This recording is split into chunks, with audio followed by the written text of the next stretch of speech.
ஹாய்ங்க, இந்த வீடியோவில் நம்ம என்ன பார்க்க போறோம்னா பிராஸ்ல செஞ்ச கீ செயின்ஸ். இது எல்லாமே பியூர் பிராஸ்ல பண்ண கீ செயின். இது வந்து பார்த்தீங்கன்னா வேல் இருக்கிற மாதிரி ஓம் போட்டு முருகர் வேல் இருக்கிற மாதிரியான கீ செயின்.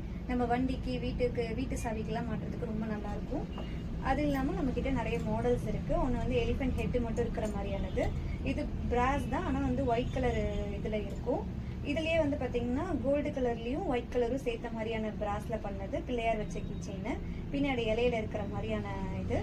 இந்த கீ செயின் வந்து பாத்தீங்கன்னா பூஜை அடியில ரெண்டு பக்கமும் எலிஃபென்ட்டோட ஹெட் இருக்கிற மாதிரி ரொம்ப அழகா இருக்கு. அது இல்லாம 6 கலர்ல 6 விதமான இதுல இருக்கும். இது சுத்தி விட்டா எங்க நிக்குது அப்படிங்கிற மாதிரியான ஒரு கீ செயின். இந்த கீ செயின்ஸ் எல்லாம் வந்து நம்ம வீட்டு சாவியாவோ பீரோ சாவியாவோ யூஸ் பண்ணலாம். யாருக்காவது கிஃப்ட் பண்ணணும் பிரீமியமா அப்படின்னு நினைச்சீங்கன்னா இந்த மாதிரி கீ செயின்ஸ் கிஃப்ட் பண்ணலாம். இந்த ப்ராடக்ட் உங்களுக்கு பிடிச்சிருந்ததுன்னா, உங்களுக்கு வேணும்னு நினைச்சீங்கன்னா டிஸ்கிரிப்ஷன்ல நம்பர் கொடுக்குறேன், கான்டாக்ட் பண்ணுங்க. இந்த வீடியோ பிடிச்சிருந்தா லைக் பண்ணுங்க, ஷேர் பண்ணுங்க, கமெண்ட்